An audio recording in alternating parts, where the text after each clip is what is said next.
Bueno. Hermanos, antes de comenzar con la predicación, vamos a orar, hermanos, dando gracias y pidiendo la bendición y la gracia del Señor para este tiempo. Oremos, hermanos.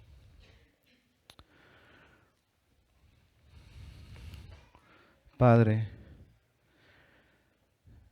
Señor, gracias nuevamente, Señor,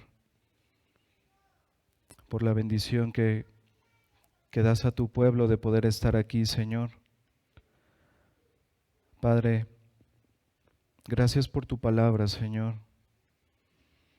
Gracias porque tú nos alimentas de ella, porque tú nos instruyes en ella, Señor, porque tu palabra es eficaz, porque tu palabra siempre es oportuna, Señor, porque tu palabra nos consuela, nos exhorta, nos alienta. Padre, te damos gracias, Señor, por este día que has instituido, Señor, y por este medio de gracia, Señor, por la predicación de tu palabra, Señor, por la palabra que das a tu pueblo, Señor, que das a tu iglesia. Gracias, Señor, por esta dicha de poder escucharla, Señor, de poder seguir creciendo en el conocimiento tuyo, de poder seguir conociendo tu voluntad, Señor, de poder seguir contemplando como cantábamos a ese gran Rey que vino y que se humilló y que dio su vida en una cruz para salvarnos, para perdonarnos, para darnos vida eterna. Y Padre, hoy te rogamos, Señor, que podamos contemplar a este gran Rey, Señor, a nuestro Señor Jesucristo. Padre, que en este pasaje podamos ver todos los beneficios que por gracia tenemos en Él, esa unión que tenemos con Cristo, esa exaltación, Señor, esa gloria, esa autoridad que Cristo tiene sentado a la diestra de Dios. Padre, y que podamos también gozarnos en esa esperanza que tenemos de la vida eterna con Él.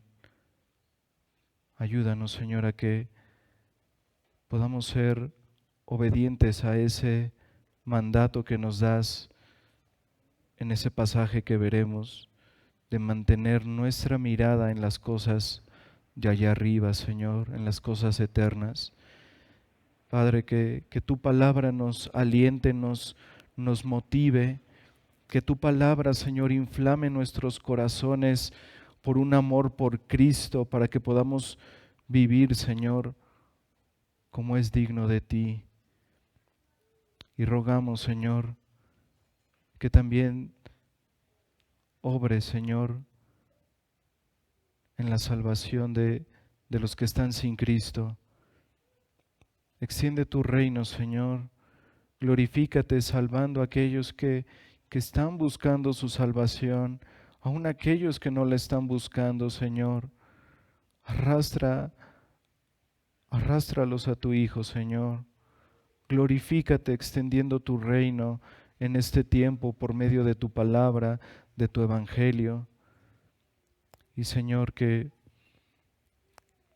todo redunde para la alabanza de tu gracia, Señor, para esa exaltación que veíamos en el Salmo, que todo redunde para eso, Señor, para que tu pueblo te alabe desde ahora y para siempre, Señor. En Cristo te pedimos todo esto y te damos gracias. Amén. Hermanos, vamos a ponernos de pie, por favor, para dar lectura al pasaje que vamos a estudiar. Vamos a regresar a la carta a los Colosenses. Después de una breve pausa, hermanos, retomamos el estudio de Colosenses y vamos a Colosenses capítulo 3, versículos del 1 al 4. Colosenses capítulo 3, versículos del 1 al 4. Leamos, hermanos. Si pues habéis resucitado con Cristo, buscad las cosas de arriba, donde está Cristo sentado a la diestra de Dios. Poned la mira en las cosas de arriba, no en las de la tierra, porque habéis muerto, y vuestra vida está escondida con Cristo en Dios. Cuando Cristo, vuestra vida, se manifieste, entonces vosotros también seréis manifestados con Él en gloria. Amén. Pueden tomar su lugar, hermanos.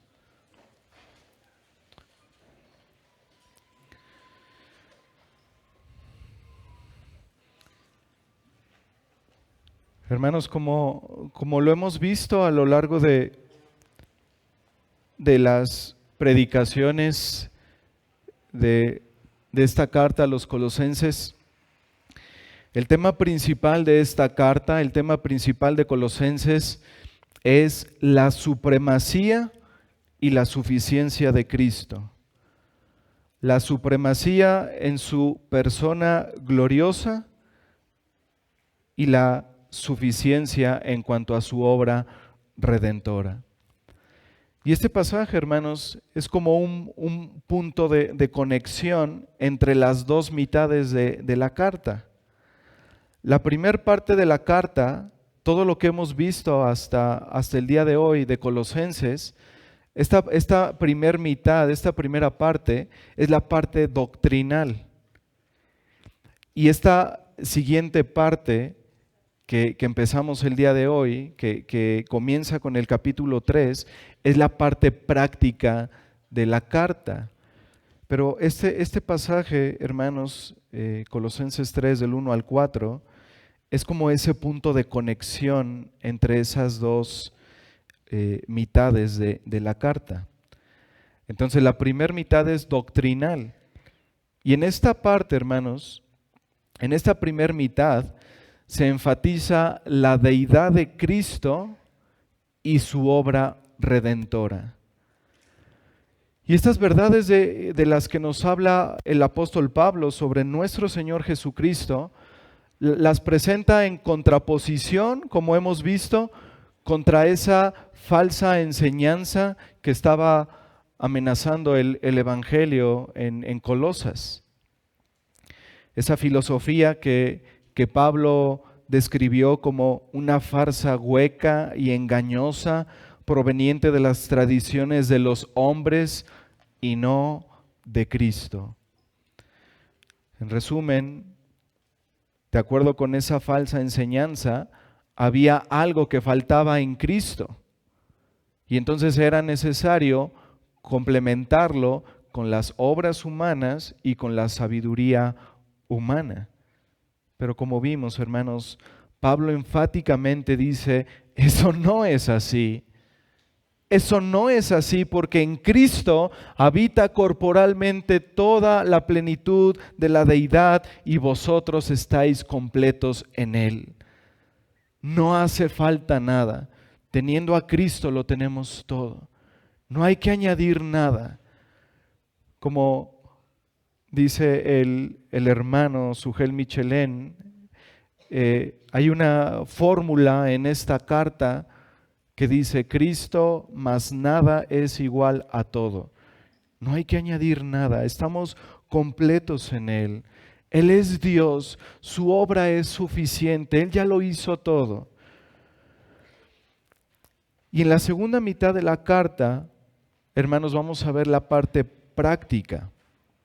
Esta segunda parte de la carta toma varias implicaciones de la primer parte, de la parte doctrinal, y nos muestra varias cosas, varias implicaciones que nosotros debemos considerar para nuestra vida diaria. Vamos a ver más adelante, si Dios permite, la mortificación del pecado, la búsqueda de la justicia, el amor mutuo, el guardar la palabra de Dios en el corazón, la familia, la oración, el evangelismo, etc. Es una es una carta muy práctica, hermanos. Y este pasaje que acabamos de leer, Colosenses 3, del 1 al 4, mira hacia atrás, hacia lo que ya se estableció en la parte doctrinal, pero mira también hacia adelante, al significado práctico que esto tiene sobre nuestras vidas. Y permítanme, hermanos, mostrar el mensaje central de nuestro pasaje y cómo lo vamos a desarrollar. El mensaje central de este pasaje que vamos a estudiar nos recuerda nuestra posición en Cristo, la posición exaltada de Cristo y la esperanza de la gloria venidera que tenemos en Él. Y es con base, hermanos, en estas realidades gloriosas que entonces Pablo nos manda a vivir con la mira en las cosas de arriba y no en las de la tierra. De manera que vamos a dividir este sermón en 3 partes. Número 1, nuestra posición en Cristo. Y dentro de este primer punto vamos a ver que estamos resucitados en Él y escondidos en Él, en Cristo. El segundo punto, la segunda parte, vamos a ver la posición exaltada de Cristo, como lo describe aquí el apóstol Pablo, sentado a la diestra de Dios, la posición exaltada de Cristo. Y número 3, vamos a ver la esperanza de la gloria venidera que tenemos en Cristo. Entonces comencemos con la primera parte, nuestra posición en Cristo, resucitados en Él. Colosenses 3, versículo 1. Si pues habéis resucitado con Cristo. Y aquí, hermanos, Pablo apela primero a esta realidad de nuestra unión con Cristo en su muerte y en su resurrección. Se dice, hermanos, que el tema paulino por excelencia, o el tema que más aborda o que más interés le da Pablo en sus epístolas, es la unión del creyente con Cristo, la unión con Cristo. Y entonces, hermanos, este tema es algo esencial que todos nosotros debemos de comprender, porque lo glorioso de esta realidad, de nuestra unión con Cristo, es lo que va a impulsar nuestras vidas a una mayor devoción, a una mejor devoción al Señor. Hermano, estar unido a Cristo significa que lo que es cierto de Él es cierto de ti, hermano. Lo que es cierto de Cristo es cierto de nosotros. Su realidad es nuestra realidad. Su muerte en esa cruz nos muestra nuestra realidad, hermanos, de que nosotros también hemos muerto con Él a nuestra antigua vida. Su resurrección nos muestra a nosotros nuestra realidad, hermanos, de que hemos renacido, de que hemos resucitado juntamente con Él para andar en una nueva vida. Así que debemos aprender a vivir desde nuestra nueva y verdadera identidad en Cristo. Hemos muerto, pero también hemos resucitado con Él. Y por eso la expresión, sí pues, con la que comienza el versículo 3, aquí está indicando que debemos buscar las cosas de arriba. ¿Por qué? Porque ya hemos resucitado en Cristo. Ahora podemos buscar las cosas de arriba porque ya nuestra mirada no está en las cosas de este mundo. Porque ya hemos sido resucitados en Cristo. Ya tenemos un nuevo corazón, nuevos anhelos, nuevos deleites. Y ya no nos deleitamos en las cosas de esta tierra. Tenemos un nuevo corazón, somos nuevas criaturas y ahora entonces podemos buscar las cosas de arriba.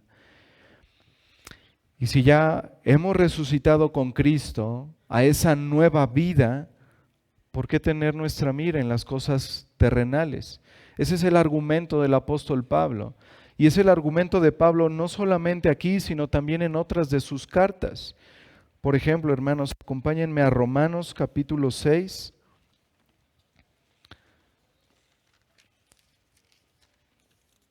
Romanos capítulo 6, versículos del 6 al 14.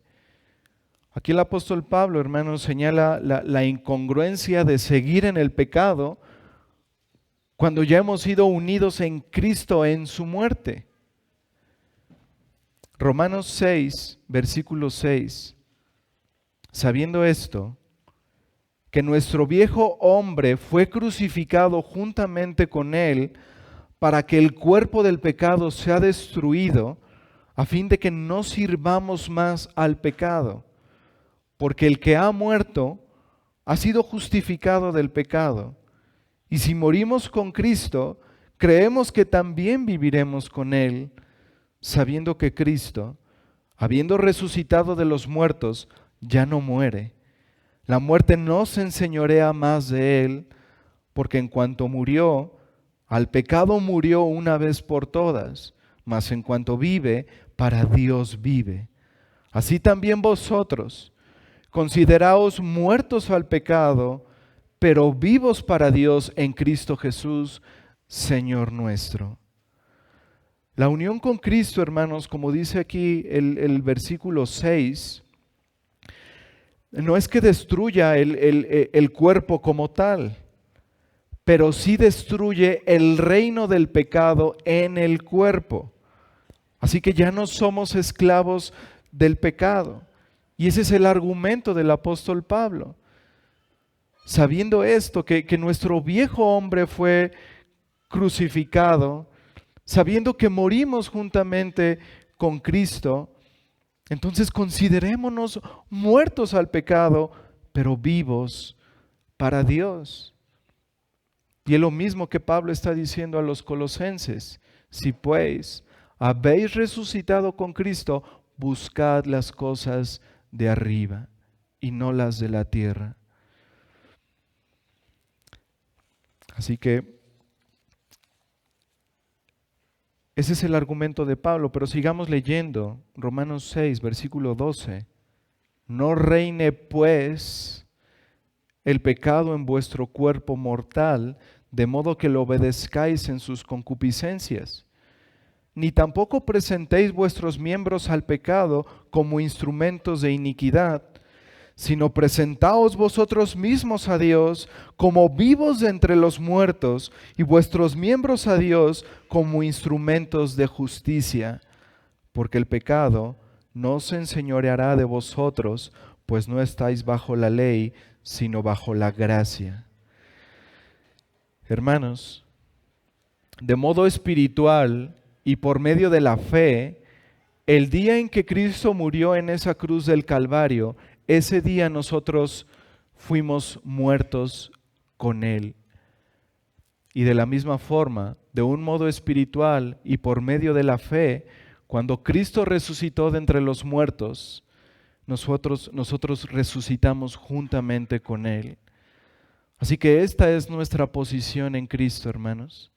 Hemos muerto con Cristo, muerto al pecado, pero eso no ha quedado ahí. Con Cristo hemos resucitado de entre los muertos. Hemos muerto a la vida antigua, el viejo hombre ha quedado sepultado y hemos resucitado a una nueva vida para Dios con Cristo Jesús. Esa es nuestra posición, hermanos. Hemos resucitado con Él. Y siguiendo con este primer punto, nuestra posición en Cristo, ahora veamos que estamos escondidos en Él. Colosenses 3, versículo 3. Porque habéis muerto y vuestra vida está escondida con Cristo en Dios. Hermanos, debido a que hemos sido unidos a Cristo en su muerte y en su resurrección, es que nuestra vida ahora está escondida con Él. Ahora, ¿a qué se refiere esta palabra que utiliza aquí Pablo, escondida? Esta palabra, hermanos, tiene dos implicaciones. La primera implicación es cercanía.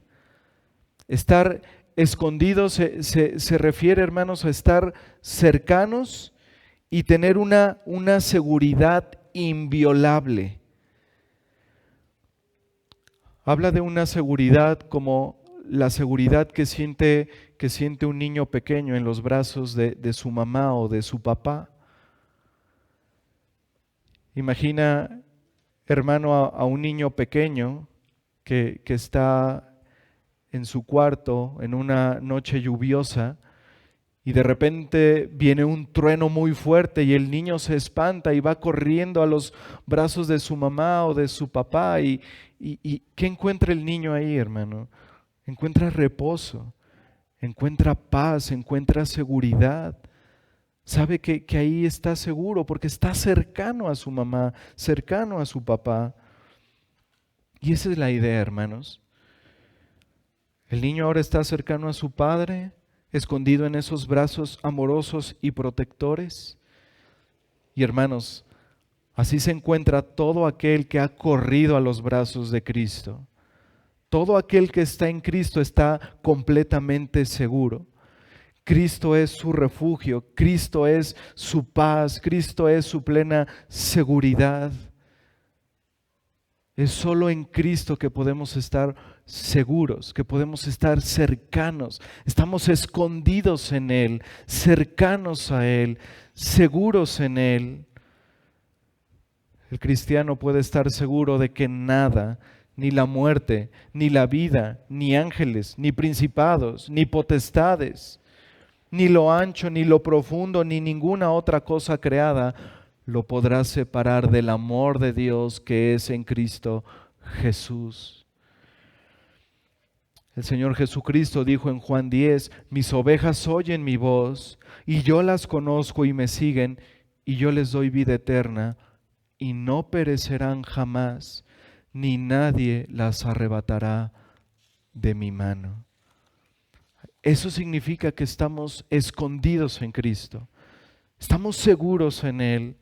Pero esta palabra escondida también implica algo que no puede ser encontrado, algo que está oculto, algo que no puede ser encontrado. Y el mundo ahora nos busca y nos dice, ¿dónde está el Andrés de antes? ¿Dónde está el José de antes? ¿En dónde quedó? Como me contaba un hermano que una vez que fue o más bien que pasó, donde se reunían sus ex amigos con quienes solía beber alcohol en su vida antigua.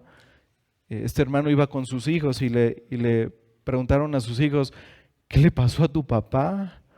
Antes estaba con nosotros, antes bebía con nosotros. Pues el Señor lo salvó, el Señor lo rescató.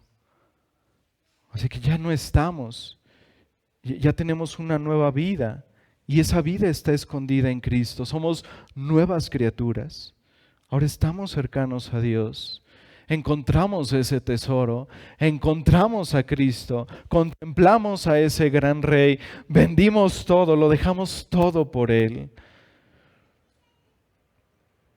Pablo aquí en este pasaje de Colosenses, hermanos, quiere decir que nuestra vida espiritual es inexplicable para aquellos que no conocen al Señor Jesús.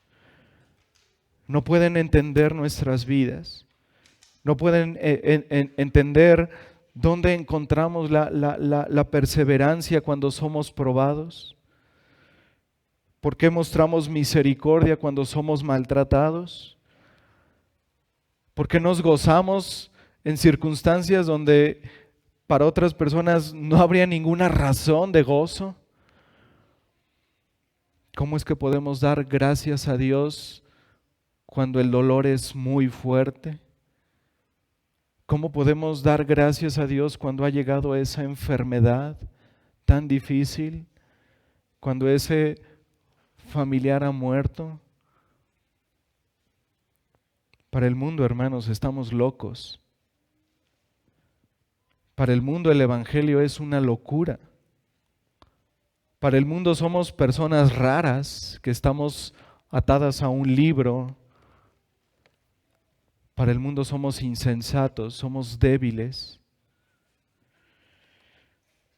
Y hay un sentido muy real, hermanos, en el que la vida del creyente de verdad es un enigma para el mundo. Hay algo en nosotros que está oculto, que está escondido, que es inaccesible para una persona que no está en Cristo. Acompáñenme a 1 Corintios capítulo 1, versículos del 18 al 31.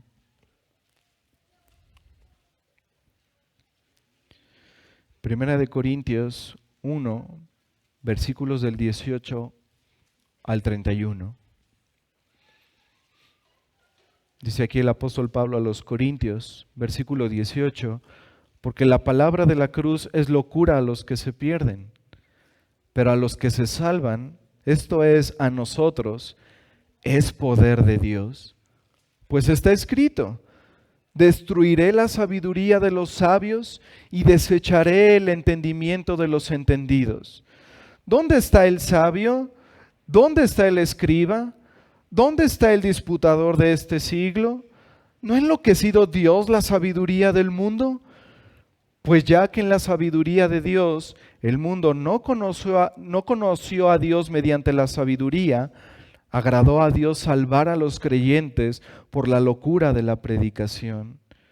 Porque los judíos piden señales y los griegos buscan sabiduría, pero nosotros predicamos a Cristo crucificado, para los judíos ciertamente tropezadero y para los gentiles locura, mas para los llamados, así judíos como griegos, Cristo poder de Dios y sabiduría de Dios. Porque lo insensato de Dios es más sabio que los hombres, y lo débil de Dios es más fuerte que los hombres. Pues mirad, hermanos, vuestra vocación, que no sois muchos sabios según la carne, ni muchos poderosos, ni muchos nobles, sino que lo necio del mundo escogió Dios para avergonzar a los sabios, y lo débil del mundo escogió Dios para avergonzar a lo fuerte. Y lo vil del mundo y lo menospreciado escogió Dios, y lo que no es, para deshacer lo que es, a fin de que nadie se jacte en su presencia. Mas por Él estáis vosotros en Cristo Jesús, el cual nos ha sido hecho por Dios sabiduría, justificación, santificación y redención, para que, como está escrito, el que se gloría, gloríese en el Señor. Y aquí está la razón, hermanos. Aquí está la razón del por qué nuestra vida está escondida para el mundo. Aquí está la razón del por qué el mundo no entiende nuestro gozo, nuestra alegría en Cristo, nuestra forma de vida. Porque dice el Señor, destruiré la sabiduría de los sabios. Lo que para algunos es locura, hermanos, para nosotros lo es todo. Poder de Dios, sabiduría de Dios. Y como dice al final, Cristo nos ha sido hecho por Dios sabiduría, justificación, santificación y redención. ¿Para qué, hermanos? ¿Para gloriarnos a nosotros mismos? ¿Para gloriarnos como esos árboles, como esos cedros grandes y fuertes de los que habla ese salmo que vimos? ¿Para decir por nosotros mismos es que vivimos así? No, hermanos. dice, para que el que se gloríe en el Señor. Porque es por pura gracia, hermanos, que nuestra vida ahora está escondida en Cristo. El Señor nos ha cambiado el corazón, nos ha cambiado la mente. Ahora nuestros ojos están puestos solamente en Él. Y es en virtud, hermanos, de esa unión con Cristo, al ser resucitados y al estar ahora cercanos a Él, que podemos hacer lo que el apóstol Pablo nos manda en este pasaje de Colosenses. Colosenses 3:1. Si pues, haber resucitado con Cristo, buscad las cosas de arriba. Fíjense, hermanos, cómo Pablo está dando por hecho la realidad de que hemos resucitado con Cristo. Nos está diciendo, entonces, puesto que han resucitado con Cristo, buscad las cosas de arriba. Versículo 2, poned la mira en las cosas de arriba, no en las de la tierra. Buscad y poner la mira en las cosas de arriba. Estos son dos mandatos. Buscad y poner, son imperativos, plurales, en el tiempo presente y en voz activa. ¿A qué se refiere esto, hermanos? Significa que buscar y poner la mira en las cosas de arriba es una responsabilidad permanente de cada día de todo creyente. Esa es nuestra responsabilidad. Mirad, algo continuo, mirad las cosas de arriba, no las de la tierra. Ahora, ¿qué son las cosas de arriba? ¿A qué se refiere el apóstol Pablo con las cosas de arriba? Bueno, hermanos, algo que puede ayudarnos en esta comprensión del significado de las cosas de arriba es si primero vemos su opuesto. ¿Cuáles son las cosas terrenales?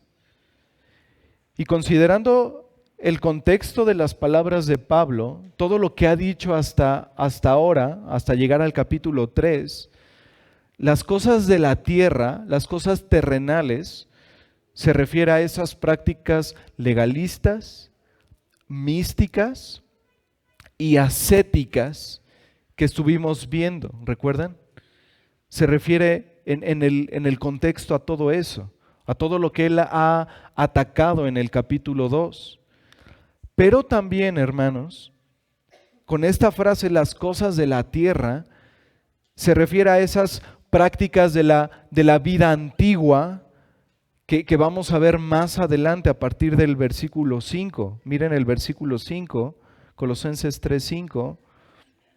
Dice, haced morir pues lo terrenal en vosotros, fornicación, impureza, pasiones desordenadas, malos deseos, avaricia, que es idolatría, etcétera. Esas cosas son también a las que Pablo se refiere con las cosas terrenales. Ahora, ¿a qué se refiere el apóstol Pablo con las cosas de arriba? Y de igual manera, hermanos, considerando el contexto, considerando todo lo que el apóstol Pablo ha dicho hasta ahora, básicamente las cosas de arriba, hermanos, se refiere a contemplar la persona gloriosa de Jesucristo y descansar en su obra redentora. Ese es el mensaje principal de toda la carta. Pablo ha utilizado la mitad de la carta, capítulo 1, capítulo 2, para hablar acerca de la deidad de Cristo, de su supremacía, de su preeminencia por sobre todas las cosas y también de la suficiencia de su obra redentora. Así que las cosas de arriba se refiere a lo que cantábamos hace ratito, hermanos, a contemplar a ese gran Rey, a contemplar a Cristo, contemplar quién es Él, su persona y su obra. Y al mismo tiempo, hermanos, buscar las cosas de arriba, poner la mirada en las cosas de arriba, se refiere también a gozar de todos esos beneficios que tenemos por lo que Él hizo. El gozo de todo lo que ahora podemos tener por lo que Cristo hizo por nosotros. Así que las cosas de arriba, hermanos, tienen una connotación de dar a las cosas celestiales, de dar a las cosas eternas un lugar primordial en nuestro diario vivir, un lugar primordial en nuestro diario pensar. Poned la mira también se pudo traducir como poner la mente en las cosas eternas, en las cosas de arriba. Esto, hermanos, por supuesto, no significa retirarse del mundo, retirarse de todas las actividades mundanas. Entonces ya me voy a olvidar de pagar la hipoteca de mi casa, ya me voy a olvidar de todas las cosas de este mundo, ya no voy a escuchar nada de música, solo me voy a dedicar a contemplar. Eso no es, hermanos. Y ya vimos que Pablo está en contra de eso, que la Escritura está en contra de esas prácticas ascéticas. Lo que está diciendo el apóstol Pablo, hermanos, es que como cristianos debemos mantenernos viviendo en este mundo a la luz de la eternidad. Que todo lo que hagamos, lo hagamos a la luz de la eternidad. Como Pablo escribió a los Corintios diciéndoles, si pues coméis o bebéis o hacéis otra cosa, hacerlo todo para la gloria de Dios. Vivir, hermanos, con eso presente, con la eternidad presente, con las cosas eternas presentes. ¿Por qué, hermanos? Porque no somos ciudadanos de este mundo. Somos ciudadanos de una patria celestial. Este mundo, hermanos, es pasajero. Este mundo, gracias a Dios, terminará, pero nos espera una gloria eterna, una vida eterna en la presencia del Señor. Y desde ahora debemos vivir con miras en esa gloria, con miras en esa vida que nos espera, hermanos. Pero podemos hacer una pausa aquí para poder meditar, hermanos, e identificar cuáles son esas cosas que dificultan nuestro enfoque o nuestra mira en las cosas de arriba. Preguntémonos esto: ¿qué atracciones terrenales se han convertido para nosotros en distracciones y nos han apartado nuestra mente de Cristo? Preguntémonos esto con sinceridad, hermanos. ¿Qué cosas de este mundo están dificultando nuestra atención de las cosas eternas?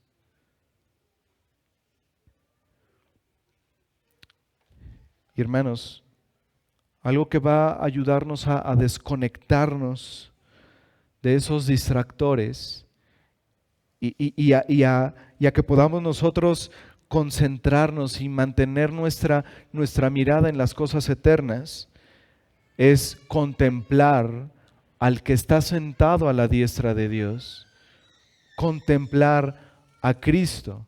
Y entonces esto nos lleva al segundo punto. Ya vimos nuestra posición en Cristo y ahora este pasaje nos muestra la posición exaltada de Cristo, sentado a la diestra de Dios. Cristo ya no está físicamente con nosotros. Él ascendió a los cielos. Miren lo que dice Hechos, capítulo 1, versículos del 9 al 11. Hechos 1, versículos del 9 al 11.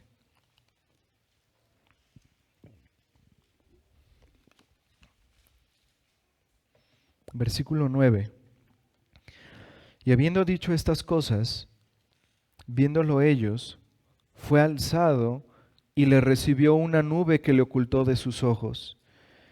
Y estando ellos con los ojos puestos en el cielo, entre tanto que él se iba, he aquí se pusieron junto a ellos dos varones con vestiduras blancas, los cuales también les dijeron: varones Galileos, ¿por qué estáis mirando al cielo? Este mismo Jesús que ha sido tomado de vosotros al cielo, así vendrá como le habéis visto ir al cielo. Y aquí, hermanos, se cumple la oración de Cristo al Padre que vemos en Juan capítulo 17. El Señor oró y dijo: yo te he glorificado en la tierra, he acabado la obra que me diste que hiciese. Ahora pues, Padre, glorifícame tú al lado tuyo con aquella gloria que tuve contigo antes de que el mundo fuese. Él fue exaltado. Habiendo cumplido la obra en este mundo, en esta tierra, habiendo cumplido la obra para la cual fue enviado, ahora es glorificado, exaltado, ascendió a los cielos y ahí tiene la gloria que tuvo con el Padre antes de que el mundo existiese. Y ahora Él está sentado a la diestra de Dios. Pero hermanos, esta expresión, sentado a la diestra de Dios, no significa que Cristo está pasivamente sentado, literalmente sentado en un trono al lado del Padre. Eso no significa.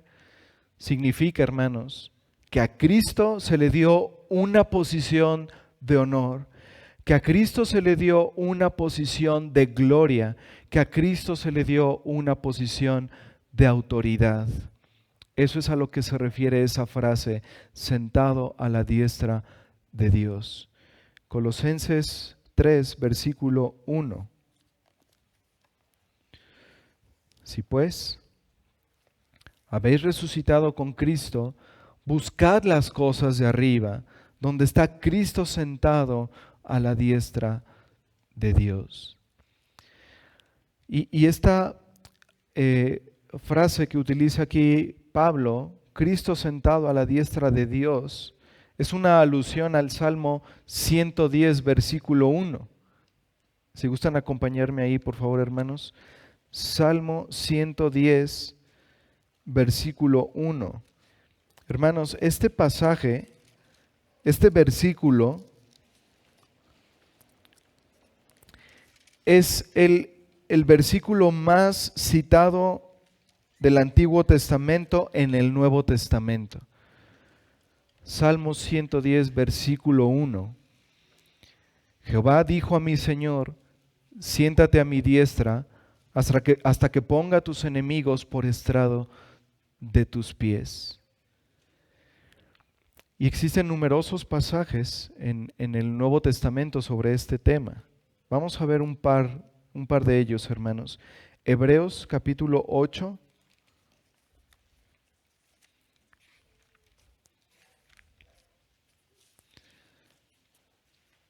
Hebreos 8, versículos 1 y 2. Dice el autor de Hebreos: ahora bien, el punto principal de lo que venimos diciendo es que tenemos tal sumo sacerdote, el cual se sentó a la diestra del trono de la majestad en los cielos, ministro del santuario y de aquel verdadero tabernáculo que levantó el Señor y no el hombre. Hechos capítulo 2, versículos del 33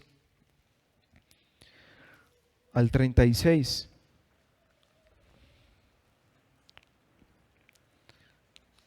Hechos 2, del 33 al 36. Así que, exaltado por la diestra de Dios, y habiendo recibido del Padre la promesa del Espíritu Santo, ha derramado esto que vosotros veis y oís, porque David no subió a los cielos, pero él mismo dice: dijo el Señor a mi Señor, siéntate a mi diestra, hasta que ponga a tus enemigos por estrado de tus pies. Este es el Salmo 110. Versículo 36. Sepa pues, ciertísimamente toda la casa de Israel, que a este Jesús, A quien vosotros crucificasteis, Dios le ha hecho Señor y Cristo. Así que habiendo realizado, hermanos, la salvación de los pecadores por su vida, su muerte y su resurrección, ahora se ha sentado, dando a entender que al Señor Jesucristo se le ha dado toda gloria, todo honor y toda autoridad. Dice el libro de Hebreos que habiendo efectuado la purificación de nuestros pecados por medio de sí mismo, se sentó a la diestra de la majestad de las alturas. Habiendo acabado su obra, efectuado esa purificación de nuestros pecados por medio de sí mismo, se sentó a la diestra de la majestad en las alturas. Y solo aquel que es verdadero Hijo de Dios, solo aquel que es el verdadero mediador, el verdadero Rey, Él puede sentarse ahí, hermanos, como aquel que ha terminado la obra de nuestra salvación. Y ahora nosotros podemos descansar en esa obra. No hay ninguna otra obra en la cual podamos tener descanso, hermanos. Es solamente en la obra de nuestro Señor Jesucristo. La obra de Cristo, su resurrección, su exaltación, el que esté sentado, hermanos, en su trono, el que esté sentado a la diestra de Dios, esto nos aseguró, hermanos, que Dios aceptó su sacrificio. Esto nos asegura que Dios nos dio la justicia de su Hijo. Si Cristo no estuviera sentado a la diestra de Dios ahora, si Él no estuviera sentado a la diestra de Dios en este momento, eso hubiera significado, hermanos, que Dios no había aceptado su sacrificio. Pero la Escritura nos dice enfáticamente, hermanos, que Cristo está sentado a la diestra de Dios, que Él venció, que Él está exaltado, que Él tiene toda autoridad y toda gloria, y gracias a ello podemos tener plena seguridad de nuestra salvación. Porque no depende de nosotros, hermanos. Depende de lo que Cristo ya hizo. Depende de lo que está escrito. A ti, amigo, que estás luchando con tu salvación. A ti, hermano, que estás luchando por la seguridad de tu salvación. Déjame decirte esto. Cristo está sentado a la diestra de Dios. Él está ahí. Y eso significa que su sacrificio en la cruz, que el derramamiento de su sangre fue acepto por Dios, de que su sacrificio fue eficaz, hermano, para pagar por tus pecados, para pagar esa deuda que estaba en tu contra. Puedes estar seguro y descansar de eso, hermano, y tener pleno descanso, plena seguridad de tu salvación, porque es lo que Cristo hizo, no lo que nosotros hagamos. Solo descansa en Él, solo confía en Él. En resumen, hermanos, buscar las cosas de arriba es vivir a la luz de la gloria de Cristo. Es vivir la vida espiritual en contraste con la terrenal, arraigada en un verdadero conocimiento y en una verdadera contemplación diaria de nuestro Señor Jesucristo, del Evangelio. Es vivir, hermanos, enfocados en las cosas que honran y agradan a Dios. Y el corazón que está cautivado por Cristo, el corazón que está cautivado por el Evangelio, no se deja seducir fácilmente por las cosas de la tierra. Por eso es tan importante la meditación diaria de las Escrituras, la contemplación diaria del Evangelio, la contemplación diaria de nuestro Señor Jesucristo. Porque cuando venga la tentación de esas cosas terrenales, eso ya no va a tener ningún valor para nosotros. como escribió Asaf en el Salmo 73, versículo 75. Salmo 73, versículo 75. Hermanos, un corazón cautivado por Cristo, cautivado por el Evangelio, por su obra, por su gloria, va a expresar lo que Asaf expresó en este versículo 25. Salmo 73, versículo 25. ¿A quién tengo yo en los cielos sino a ti? Y fuera de ti nada deseo en la tierra. Eso es vivir con la mira en las cosas de arriba. ¿A quién tenemos en los cielos, hermanos, sino a nuestro Señor Jesucristo? Y fuera de Él, nada deseamos en esta tierra. Nuestra muerte con Cristo en esa unión cortó cualquier vínculo que tuviéramos con los deseos de este mundo. Y nuestra resurrección con Cristo, en esa unión con Cristo, ahora nos conectó a las cosas celestiales, a las cosas eternas. Como aquel hombre que encontró ese tesoro en el campo, que ya no le dio valor a lo material, ya no le dio valor a las cosas eternas, lo vendió todo con tal de comprar ese campo con ese tesoro. Así es todo aquel que ha conocido a Cristo. Todo lo terrenal, todo lo demás pierde valor ante la gloria y la majestad de nuestro Señor Jesucristo.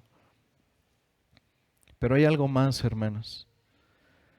No solo el saber nuestra posición en Cristo nos va a motivar a mirar, a tener nuestra mira en las cosas de arriba. No solo eso. No solo el contemplar la exaltación de nuestro Señor Jesucristo. Hay algo más. Algo que se añade a estas dos cosas. La esperanza de la gloria venidera que tenemos con Cristo. Este es nuestro tercer punto y último. La esperanza de la gloria venidera que tenemos en Cristo. Colosenses 3, versículo 4. Cuando Cristo, vuestra vida, se manifieste, entonces vosotros también seréis manifestados con Él en gloria. Entonces nuestra búsqueda diaria, hermanos, de las cosas de arriba, debe tener estos estímulos. Primero, nuestra unión con Cristo, nuestra vida en Él. Y segundo, la promesa de nuestra glorificación. La promesa de nuestra glorificación. Es futura, pero es tan cierta como la glorificación de Cristo. Nuestra vida diaria debe estar enfocada en estas gloriosas verdades, nuestra unión con Cristo y nuestra esperanza de gloria.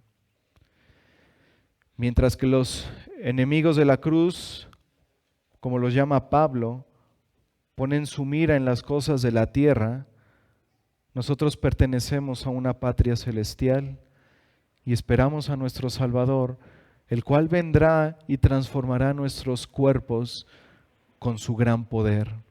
Filipenses capítulo 3,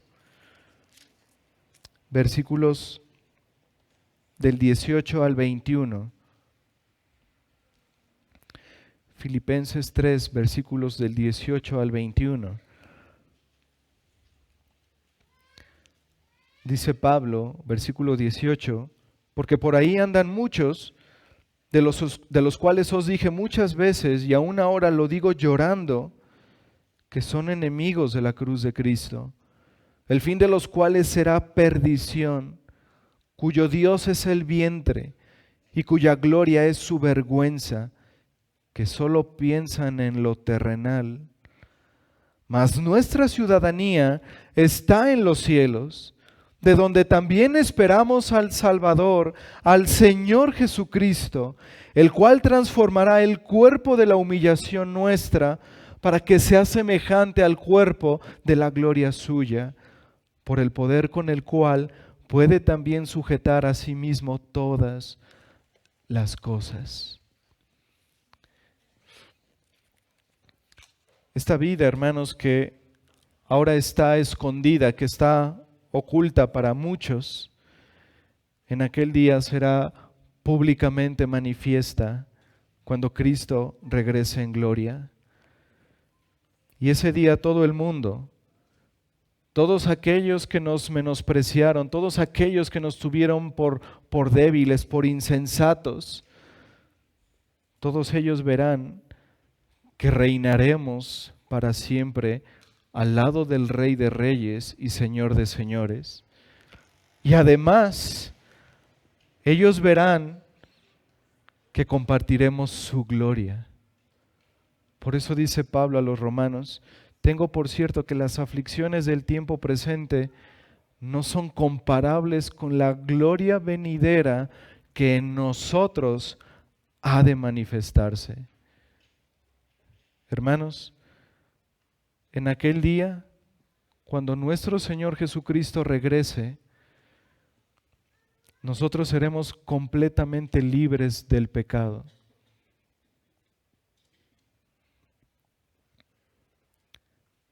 En aquel día, cuando Cristo regrese, finalmente, hermanos, tendremos el carácter de Cristo en todo su esplendor.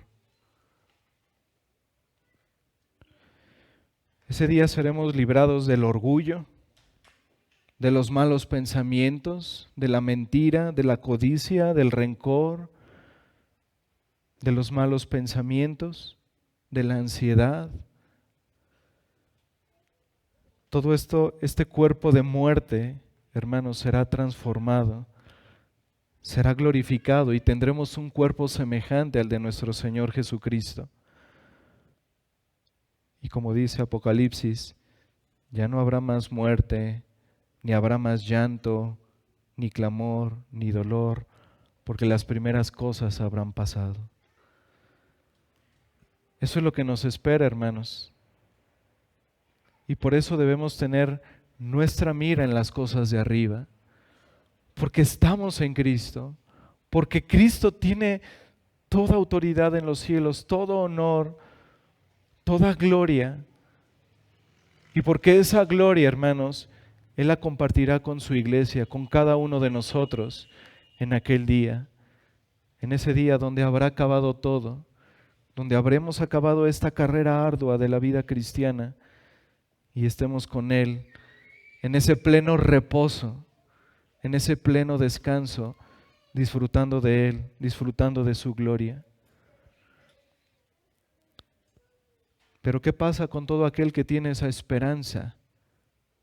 ¿Qué dice el apóstol Juan? ¿Qué pasa con todo aquel que tiene esa esperanza? Dice Juan, se purifica a sí mismo, así como Él es puro. Y eso es a lo que nos manda el Señor en este pasaje de Colosenses, a que teniendo esa esperanza, a que conociendo esas gloriosas verdades que son nuestras por lo que Cristo hizo en nosotros, nos purifiquemos a nosotros mismos, teniendo nuestra mirada en las cosas de arriba y no en las de la tierra.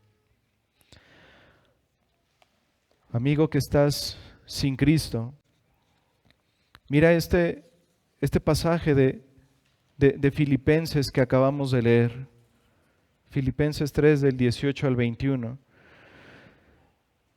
En este pasaje, así como lo vimos en el Salmo 1, así como lo vimos en el Salmo 92, este pasaje también tiene un contraste.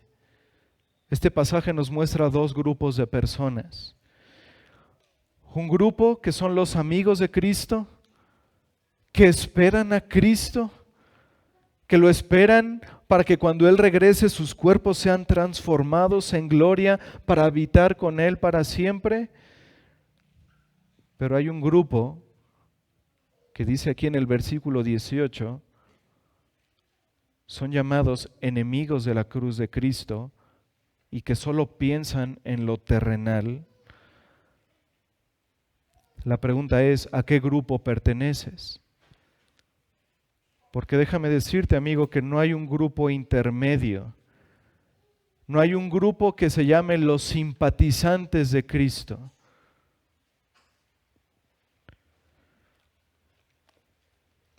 No hay un grupo de los que puedan decir, yo soy simpatizante de Cristo, yo creo en Él, pero no quiero obedecerle, no quiero ser tan radical, no quiero ser tan religioso.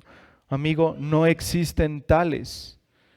Los que dicen estas cosas son enemigos de la cruz, son enemigos de Cristo, enemigos de Dios.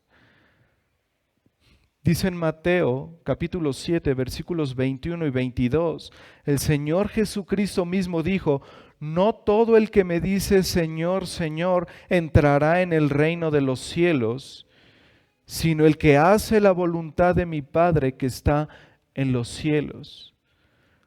Muchos me dirán en aquel día, Señor, Señor, ¿no profetizamos en tu nombre y en tu nombre echamos fuera demonios y en tu nombre hicimos muchos milagros? Y entonces les declararé, nunca os conocí, apartaos de mí, hacedores de maldad. Muchos en aquel día dirán eso. Señor, Señor, ¿no acompañaba a mi esposa a la iglesia? ¿No acompañaba a mi esposo a las reuniones? ¿No acompañaba yo a mis padres en el día del Señor?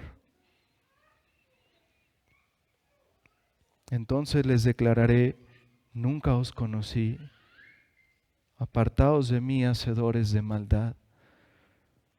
Amigo, no basta con que digas, creo en Dios, creo en Cristo.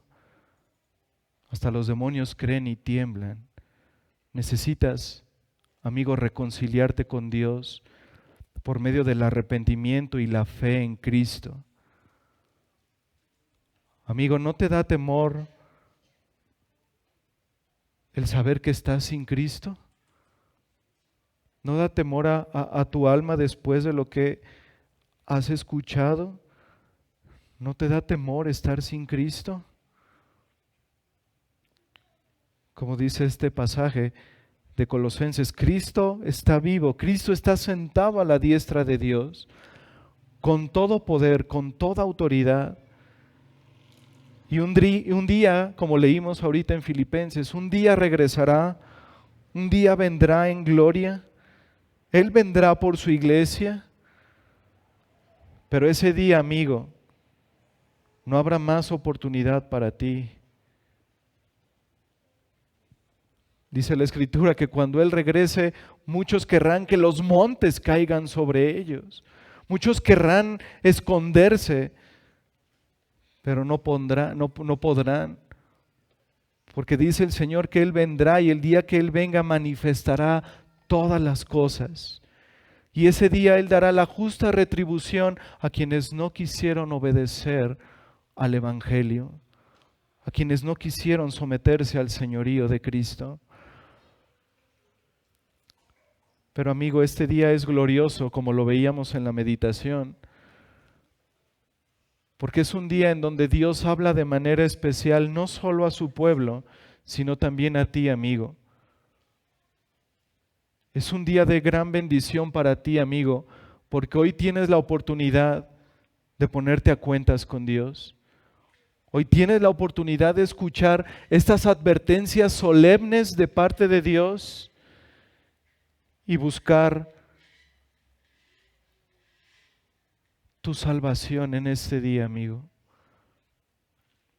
Así que ve a Cristo, amigo, y encuentra en Él el perdón de todos tus pecados. No importa lo que hayas hecho hasta el día de hoy, aún hay lugar para el peor de los pecadores. Ve a Él y en Él encontrarás ese tesoro por el cual querrás dejarlo todo y poner tu mirada en las cosas de arriba. Y amados hermanos, gocémonos, porque por pura gracia hemos resucitado con Cristo, Estamos seguros, estamos escondidos en Él y estaremos con Cristo eternamente en la gloria. Gloria a Dios por estas verdades, hermanos. Oremos. Padre, gracias por tu palabra, Señor. Gracias por